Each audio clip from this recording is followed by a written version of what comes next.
asking them to be a guest on your show is a great way to do that. It's a great way to get them in the door and have a conversation with them and see if maybe they're a person who you should tell about your services. I'm not trying to make a sale right now or push this guest to be my next client, but I'm just trying to build a relationship. Here's the deal. Sales isn't about pushing harder, talking faster, or flooding inboxes. That's noise, not strategy. Real business development, it's about presence, precision, and knowing exactly how the room feels before you open your mouth. Jake Stahl, author of Own the Room, How to Communicate to Be Seen, Heard, and Respected, has spent over 30 years training teams across 6 countries and 47 states, teaching solopreneurs how to turn conversations into conversion, known as the mind mechanic. People who have been trained by him say he has the uncanny ability to break down human behavior and rebuild it into real, repeatable influence. This is where communication becomes your unfair advantage. Welcome to Own the Room with Jake Stahl. All right, everyone, welcome back to Own the Room. This interview is going to be interesting because my guest today is Jon Goehring, who, as you hear his voice, you're going to recognize him as my cohort and colleague on the Own the Room with Jake Stahl podcast. So this is going to be a lot of fun, Jon, reversing roles. Thank you for coming on the show. I couldn't be more excited for this. A great way to end a day, great way to end a week. And yeah, role reversal. I got to be careful not to try to take over the conversation here. This is up to you now. Good luck. Thank you. I'm going to need all the luck I can get. I'm glad it's a Friday. So, Jon, first of all, let's tell the audience about you. Let's tell them about Story Trust Media, Jon Goehring voiceover. Why don't you take the stage for a couple of minutes and just tell everybody what you do other than ride side saddle with me a couple of times a week on the Own the Room podcast? Well, that's my favorite part of the job. But that's the right answer. When I walked into my college campus and walked next to the student radio station, I fell in love immediately. I walked in and they needed some volunteers, so they pulled me right in, of course. And I fell in love with the idea of voice, sound, storytelling through audio. And so I got the chance to volunteer for that station.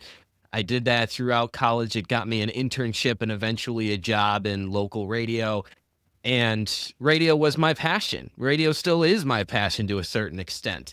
And then I found this thing called podcasting, which is basically radio, but without the rules. You don't have to say the FM dial, the station name 13 times an hour. You can even curse if you want. Now, I'm not a guy who swears a whole lot, but you can. You don't strike me as the trucker type. Not as much, but I don't have to worry about constantly having the finger over the dump button, whenever I need to bleep something out. So I fell in love with podcasting. I fell in love with a voice. That's why originally I started Jon Goehring voiceovers, did some audiobook projects, did some commercial projects, some e-learning courses, all those narration type things, and realized that sitting in a room talking to a wall all day wasn't my passion. So over the past couple of years, I've shifted into the podcasting space, had the great fortune of meeting you and working with you and some of the other podcasts that I help produce now. And that's what Story Trust Media is all about. What I've learned through all of this is that the best way to build trust with your audience is to tell your story. And that's the power of podcasting. That's the power of storytelling through the audio and video format. Well, and Jon, don't forget the part where you went to one of the best communication schools on the planet at Newhouse School of Communications at Syracuse. I'm really proud of that. Go Orange. That's one thing that we really hit off at first. Jake and I are both Syracuse fans. So if there's any Duke or North Carolina fans listening, we still love you, but maybe not as much. Yeah, we're both grads of the sub-zero university called Syracuse. That's right. So, Jon, let's talk about this from a business perspective. So we have a lot of entrepreneurs, a lot of solopreneurs on here that listen to podcasts, but may not have thought about it as an option for broadcasting their genius and what they do. So I know you help people do that. Let's talk a little bit about not necessarily promoting that they do it, but let's talk about the advantages if they decide to take this route.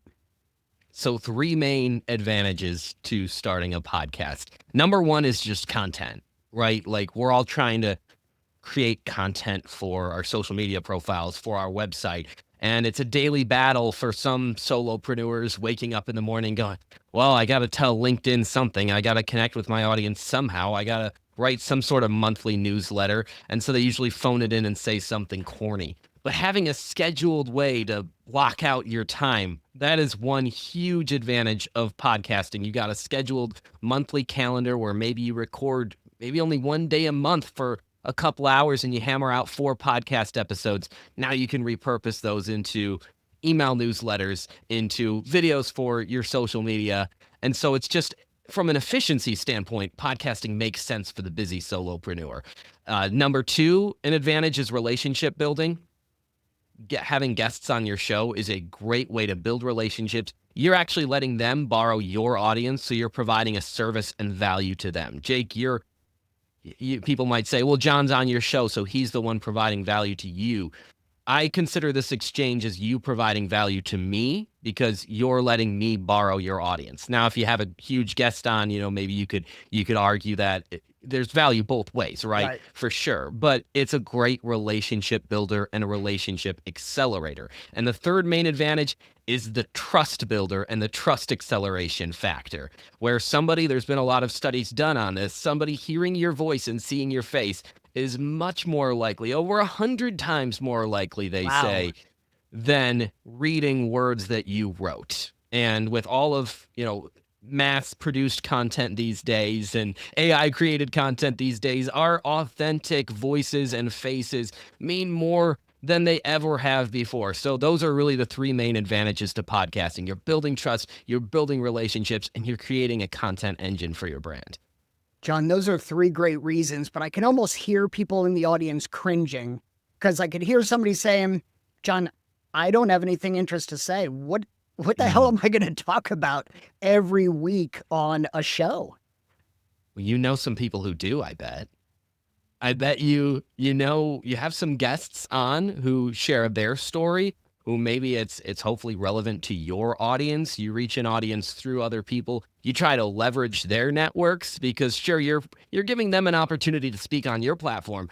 But if you provide them with some details, maybe some content from the recording, them sharing your show could also benefit your show. So I would say to those people, start by thinking about who in your industry or in your life does have a lot of things to say. Who do you look up to? Who do you trust and respect? I would say call up Jake and be like, that's right. Can you come on my show and share your great wisdom? That's a great way to get started. And I've never really talked to anybody who's like, nah, I don't feel like coming on your podcast. Most people are willing to share some knowledge and help you learn and then also create good content with you. Well, and Jon, how many times have we talked about this on Own the Room, that the best way to flatter someone is ask for their opinion? I mean, the only step up from that is let me ask your opinion and broadcast it for you, right? That's exactly right. It's really flattering to ask somebody on you. You're not doing them. You're doing them more of a favor than they're doing you in most cases. So I agree. For sure. And Jon, one of the things I hesitated with getting into podcasting was I had this in my head that this is going to cost me a fortune. I'm going to have to spend, $100 on software, and I'm going to have to buy a gazillion-dollar microphone, and I have no idea what to look for. So is that the case, or can it be a lot simpler than that for someone who may not have the money to invest? It can cost you a fortune, and it can be a lot simpler than that. It depends on what you want to do. I always recommend for people thinking about starting a podcast, but they haven't dove in yet, I'd say dive in. Do the first episode. Don't buy anything. Once you buy a new camera or a new microphone, now you're married to the idea. Now you're like, well, I spent money on it, so I have to do it. It changes your whole mindset. Just do it with what you have. Maybe start with just audio. There's 2 formats. Obviously there's audio podcasts and then there's audio and video podcasts. I'm going against what I usually say here because normally I'd say having a video podcast, that way you can have both formats is the much better approach. But if you're if you're just getting started out, the first one's probably going to suck anyway. I hate to break it to you, but it probably will. Mine Start did. with audio. I didn't say that out loud, but No, I've heard you from the beginning, right? So, and I was probably part of that first episode too. That's the scary thing. I But know yeah, from listening to big time podcasters, like I listen to people like Matt Caberline, Peter Attia. I listen to a lot of these guys, and almost all of them to a T say, if I could just erase the first 10 episodes, if I could delete those and just never listen to them again, I would. So I agree with your point that it's you're gonna screw up and you're gonna yeah. take a while to find your rhythm. And that's why you shouldn't feel a need to invest in all this equipment and have everything all polished and perfect before you hit record. The only way you get better is by hitting record and doing it 10 times. That's a good number, because half of podcasts actually don't reach 10 episodes. So that's a great number to start off with. I'm going to get to episode 10, and then wherever it goes from there, it goes. So I would recommend do what you have, do 10 episodes, get 10 episodes in the can. You don't even have to release them yet. You just record them.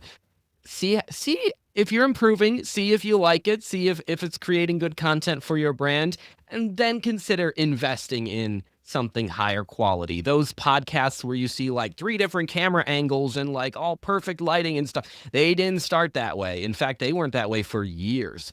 But it's very simple to start. That's why we've basically democratized content creation with podcasting, because anybody can pay a $10 a month fee and get a Buzzsprout account or an RSS.com account, create something called an RSS feed. And what that RSS feed does is it syndicates your show out to all the major podcast platforms that you sign up for. So Apple Podcasts and Spotify, for example.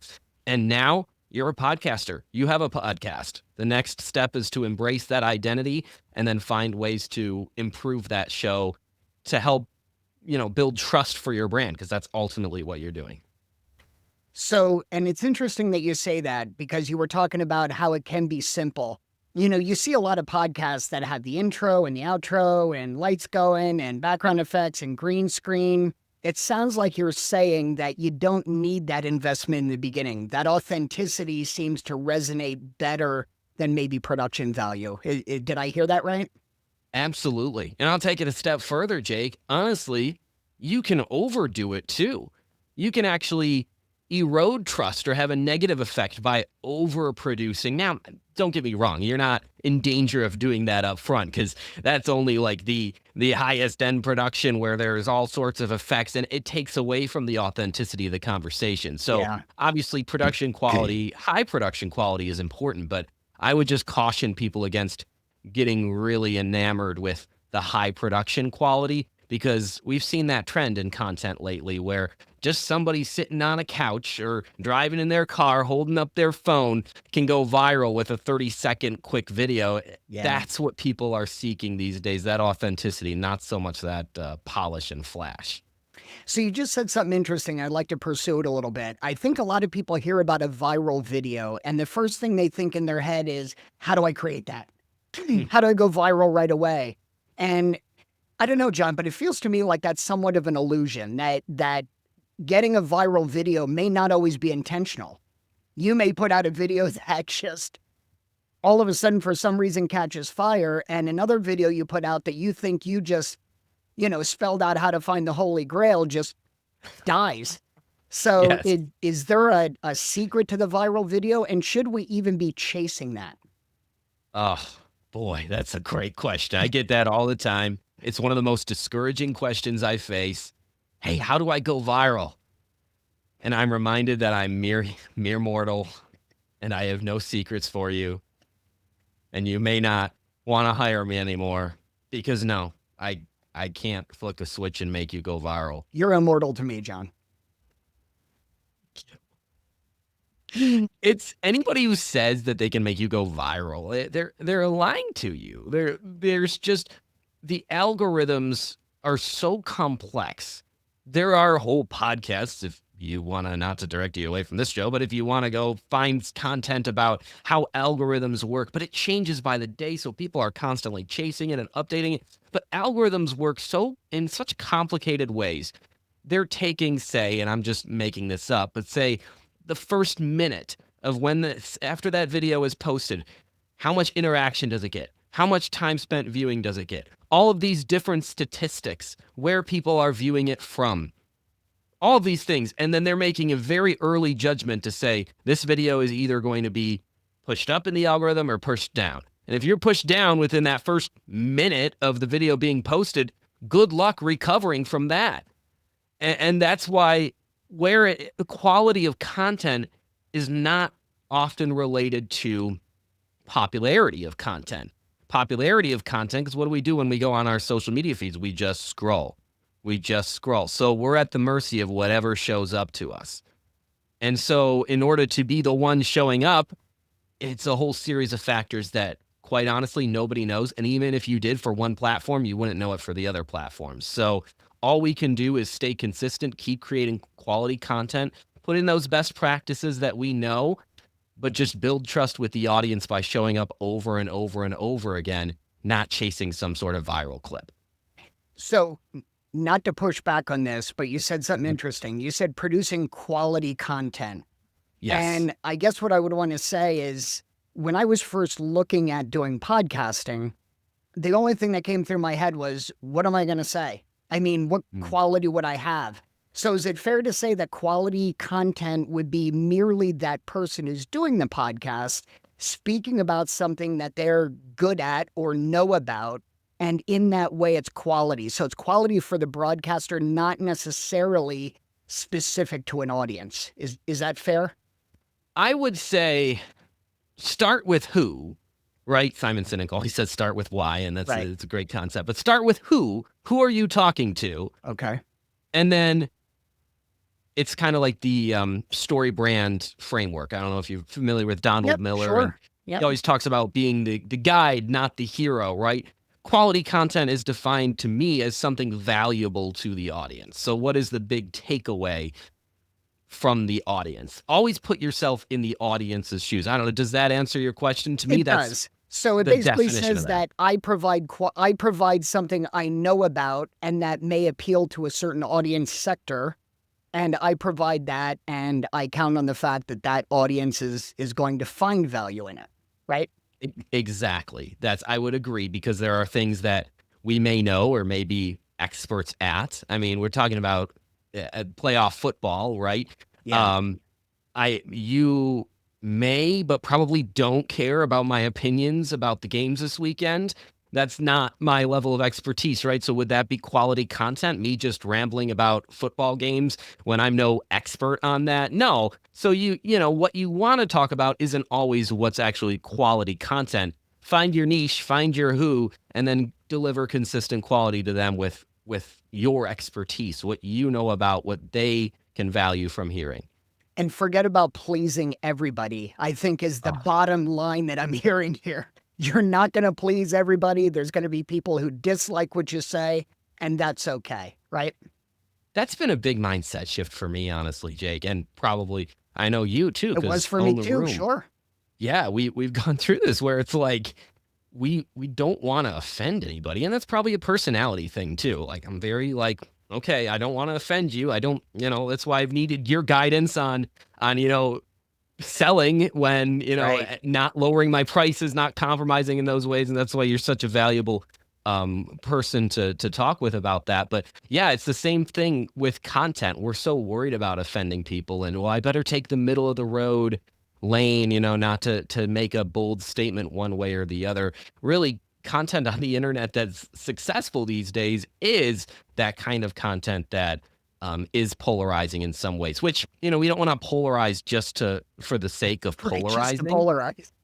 Because we see that too often too. Those are the people just chasing those trends and going, oh, I have to say something polarizing. I'll just think of something polarizing, because that lack of authenticity and genuine, and that coming from a genuine space, you can really tell. Yeah. But I would say finding that content that you truly believe. I mean, you talk about sales scripts all the time. That's a little polarizing. Yeah. But talked with you off show too. And if you talk with Jake, you know, he's not one for traditional sales scripts. Yeah. So it's authentic and polarizing. That's what you're looking for. Yeah.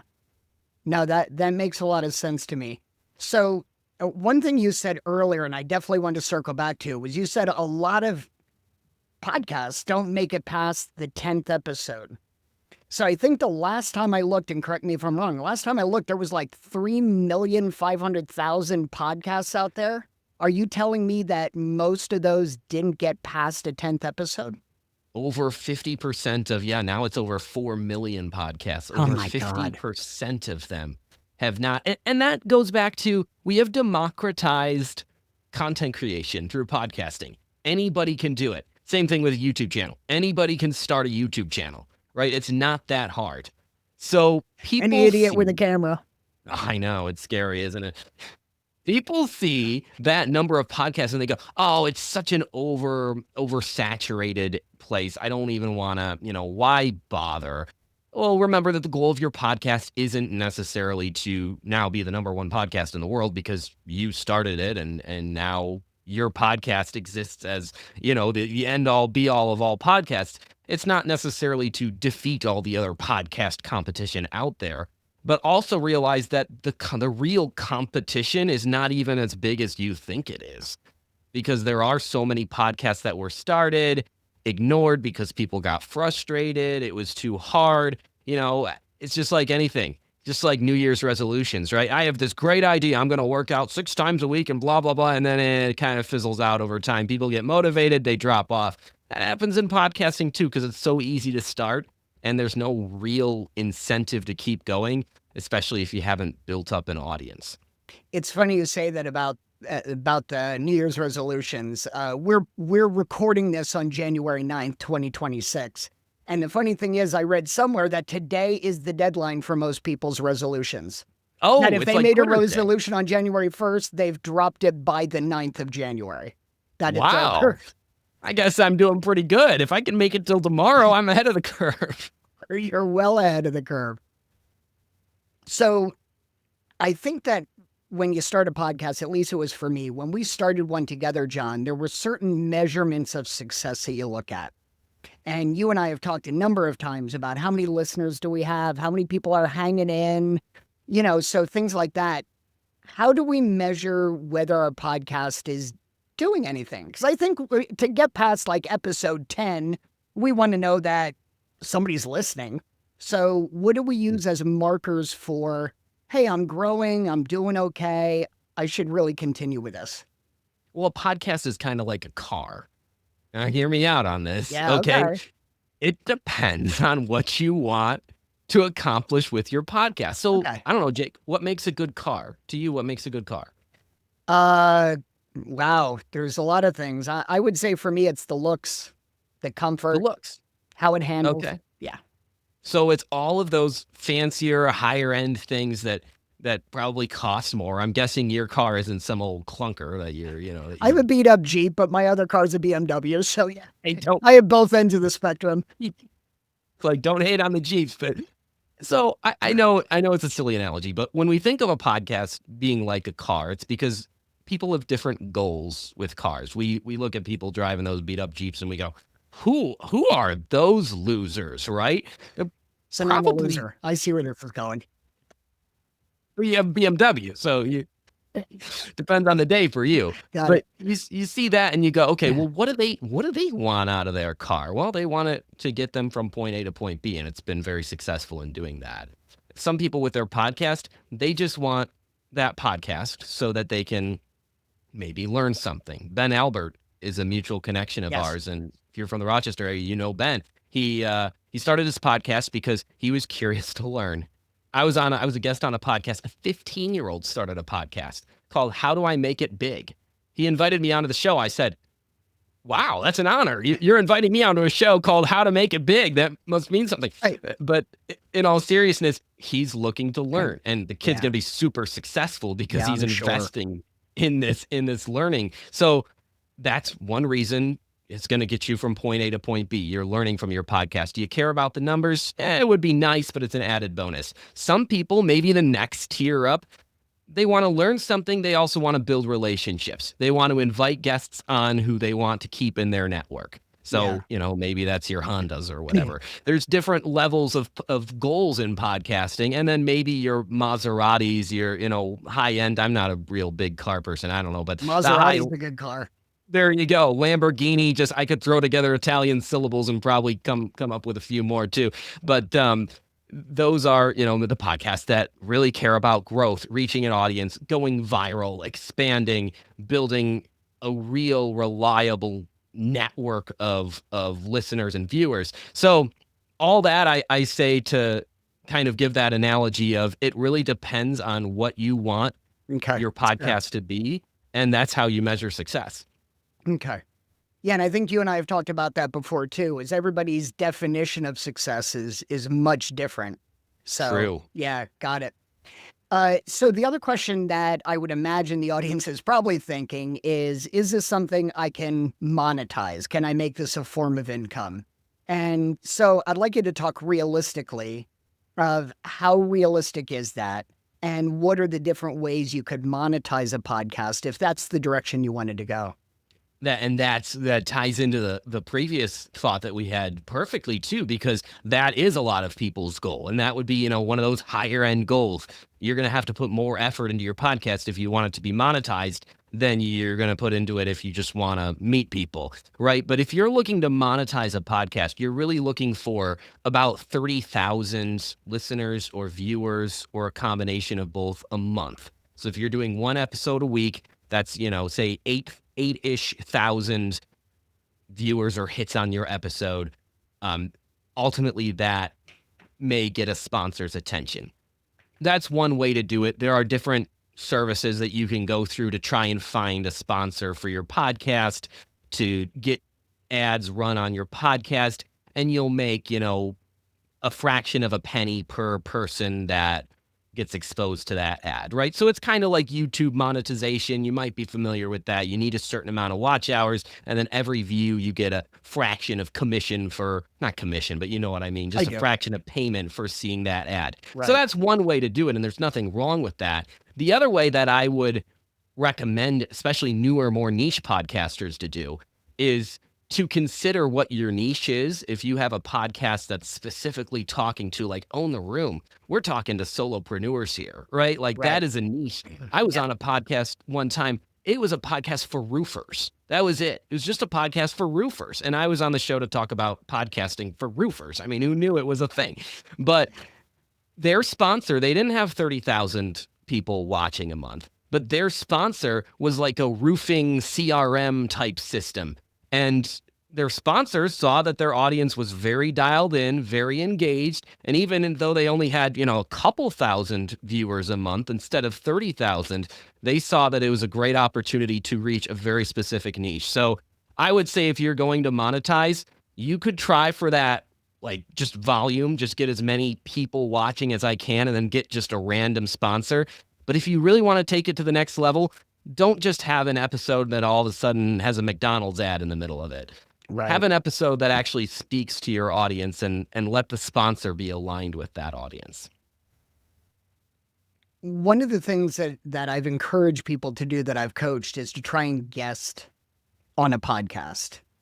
And one thing that I've noticed, Jon, just from being on the podcasts I've been on, is that hosts can really span the spectrum. I've had some people that I've had as a host that were just amazing. Totally dialed in, prepared for the interview, asked great questions. I've been on others that were not as remarkable. As a matter of fact, there were times where you kind of go, could you just not put this episode out, because it's really bad. So if somebody's looking at hosting a podcast, Jon, what's some tips that you can give to being a good host to the guests and that people want to tune in and listen? Number one, don't make it all about yourself. That's the number one mistake we see. And again, it goes back to that Donald Miller marketing framework, right? Where you're the guide, not the hero. That still applies to podcasting. And we turn the lights on and the camera on, and for some reason that changes our identity, and we go, ooh, I'm a podcaster. Look, everybody showed up to see me. We're Taylor Swift or something, or insert, popular musician here that everybody pays money to go show up and see. The reality is that people are showing up to get some sort of value from you. So if you make it all about yourself, that's the best way for people to tune out. That's overall, it's a big mistake that I see. Now, what you're talking about too, I'm guessing, is some of those tactical shortcomings, as I would say. You're on podcasts, right? And they stick to a script of questions that they're reading from. Yeah, which Don't is read. annoying as heck as a guest. Don't read. That's my number 2 mistake and piece of advice is if you're reading from a script, you're doing podcasting wrong. You are. It shouldn't be a script. That takes away from the whole culture and the beauty of podcasters. When a podcaster, they're usually more easygoing, free-flowing conversation type person. And that's one of the reasons I got out of radio, because I was just reading scripts. It's like, well, you could hire anybody to do this. And now they are employing AI to do it. So there you go. Get into podcasting and really take advantage of that opportunity to have the full conversation. So that's another one. And then the third one is, I would say, don't make it too self-promotional too. We've all seen those podcasters who like every 2 seconds are like, and also you should buy my products, or here, buy my book, or whatever. So stay away from those things. And then you won't be like a lot of the podcasts that Jake has been on. And I've been on this. I'm currently on this great podcast with Jake Stahl. I highly recommend you look at him and see what he's doing. Speaking of self-promotion. Yeah, and follow what he's doing, because like you said, some hosts are good, some hosts not so much. Jon, one of the other ways I've seen people use podcasting, and I'm not sure where I sit on this, because some people have done it well, other people, it's just annoying as all hell, is they get you on the podcast strictly so they can tell you about themselves before the podcast and then sell themselves again after the podcast. So it's a way of prospecting. And listen, for people who do it well, my hat's off to you. It's great. But I've seen people do this really poorly. So I'm just kind of curious where you stand on using it as a way to get prospects to buy products. Yes and no. Okay. All right. So we talked about some of the reasons to start a podcast. You could be learning. You could be trying to build relationships. This kind of fits in that category of trying to build relationships, right? So if I have a podcast and I invite people on, then they're like a captive audience, right? And they're like a hot lead. But here's what I would say. That actually, in theory, is not a bad idea. I don't see anything wrong with that. Like we talked about earlier, as a guest on this podcast, I mean, usually we have mixed this up, right? So this is like we're all confused now. But if I'm a guest on this podcast, Own the Room, you are the one providing value to me. And what's the best thing? We talk about this in business development and sales and prospecting all the time. Is there some upfront value you can provide to someone? Yeah. And so asking them to be a guest on your show is a great way to do that. It's a great way to get them in the door and have a conversation with them and see if maybe they're a person who you should tell about your services or use as a referral partner. I think the problem we see, because I don't have a problem with that in theory, and it's happened to me too, both ways, where I've been a guest and I'm like, ooh, this is cringy. But it's also happened to me where I've been like, oh, it's actually good to know that you do have those services. Same here. Yep. It just depends on how you present it, right? So it's just like anything. It's just like any form of business development. I think it's a great strategy, but it gets real cringy if you get way too aggressive with it. And it all starts with mindset, going in with the mindset that I'm not trying to close a deal. I'm not trying to make a sale right now or push this guest to be my next client, but I'm just trying to build a relationship and I'm putting myself in the room with the right people. Yeah. And to borrow your terminology, see what signal they give off, right? And go from there. I know I've gotten emails recently that really border on the bizarre. They're like, oh, we have a podcast about mass sponge migrations and we'd like to have you on. And oh, by the way, we do sales development tools that would go great with you. And it's like, So you're bringing me on the podcast just to promote something to me before we get on the podcast. Because what do I know about mass sponge migrations? So I would say that I've seen it done well and I've seen it done poorly. You should never put it in the original message. I mean, you always talk about this too. The original message should not be about you anyway. Yeah, for But sure. hey, I want to have you on the show. I love what you're doing. I think you'd be a great expert, and be genuine about that. Don't just look for people who you think would be good prospects.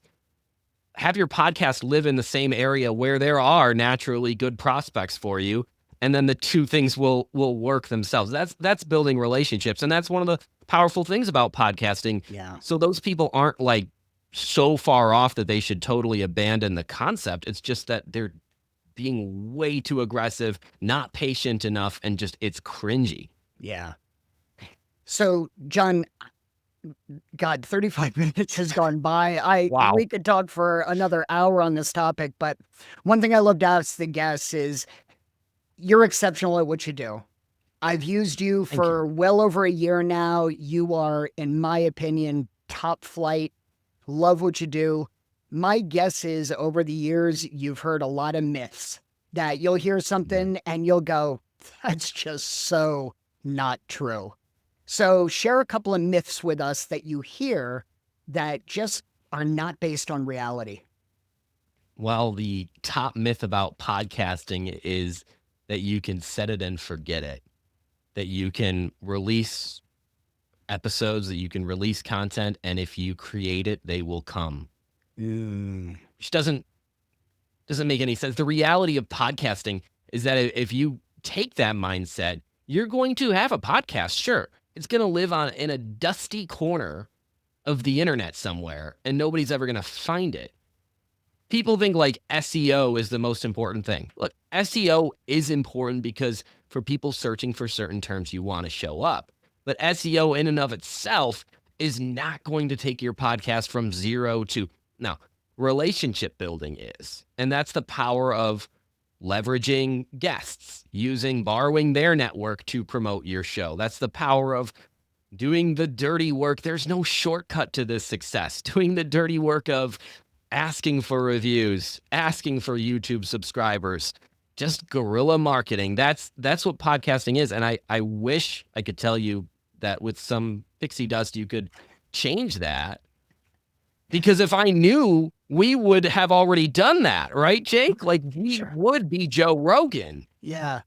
If I knew that. We're pretty close, but we're not quite Joe Rogan yet. Yeah. So we're only a couple of million viewers short of Joe Rogan. So that's the one big myth that I see all the time is people like, well, this needs to grow. This needs to grow. How soon can you make it grow? I'm like, well, we gotta, we have to do this collaboratively, and it's a little bit up to the host too to make that happen. So yeah, I would say that's a big thing. The other big thing is I would say, there's the two ends of this myth, but the one end says that quality doesn't matter at all, and I don't believe that's true.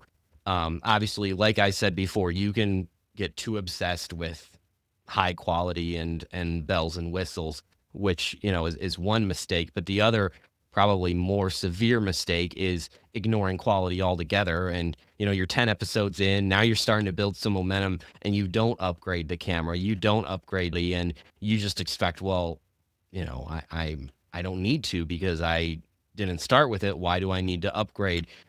Podcasting is about continuous evolution, right? Continuous adjusting. This podcast has gone through a few adjustments. Yeah, we've gone that through have some really, changes. Yep. It's really helped, right? I Yeah. hope so anyway. So those are a couple of big myths, I would say. Fantastic. And you know what the one thing I learned was from those two myths? I had What's no that? idea that the internet had dusty corners.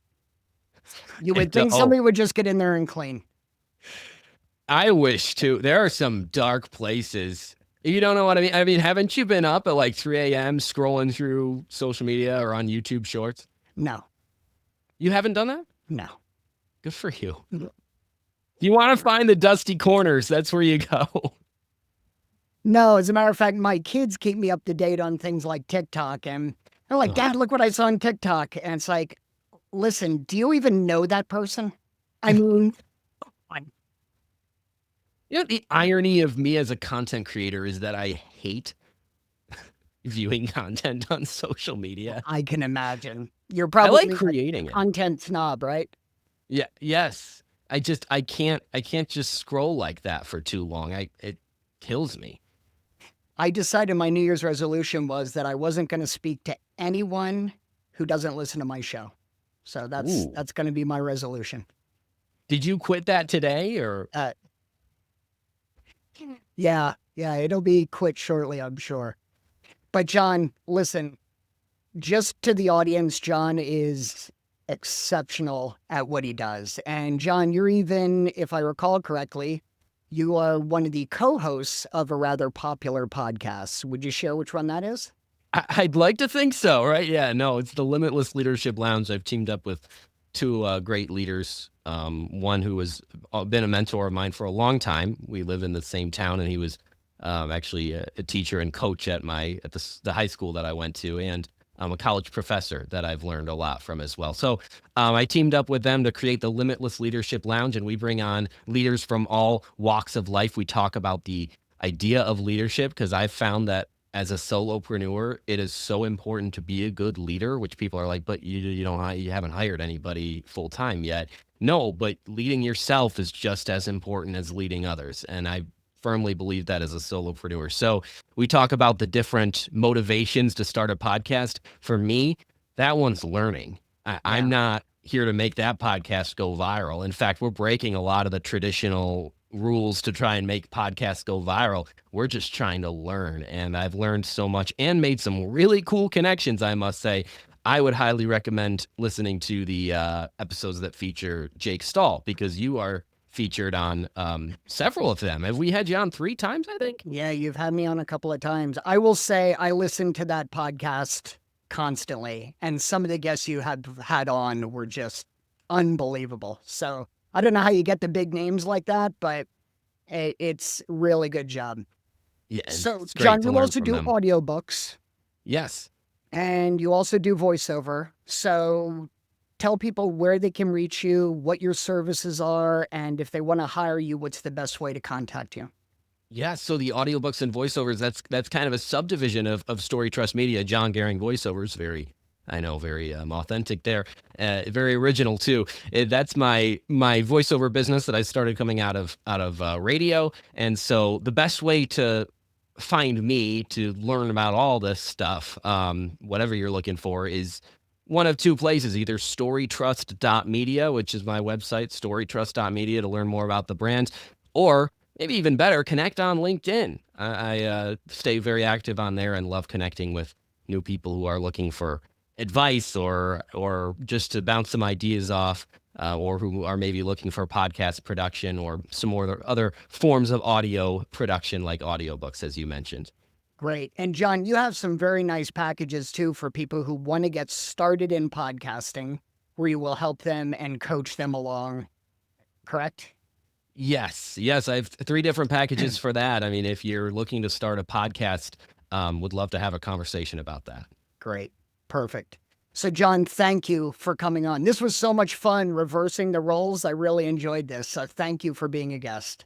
I'm proud of you. You kept good time. You did well. You moved this along. Boy, I better be careful. You're coming after my role of hosting the show.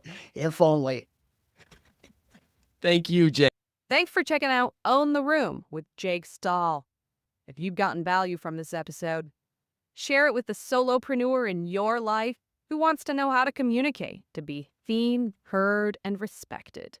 Review and rate the show wherever you check out podcasts. And grab your copy of Own the Room, How to Communicate to be Seen, Heard, and Respected. We'll catch you next week on Own the Room.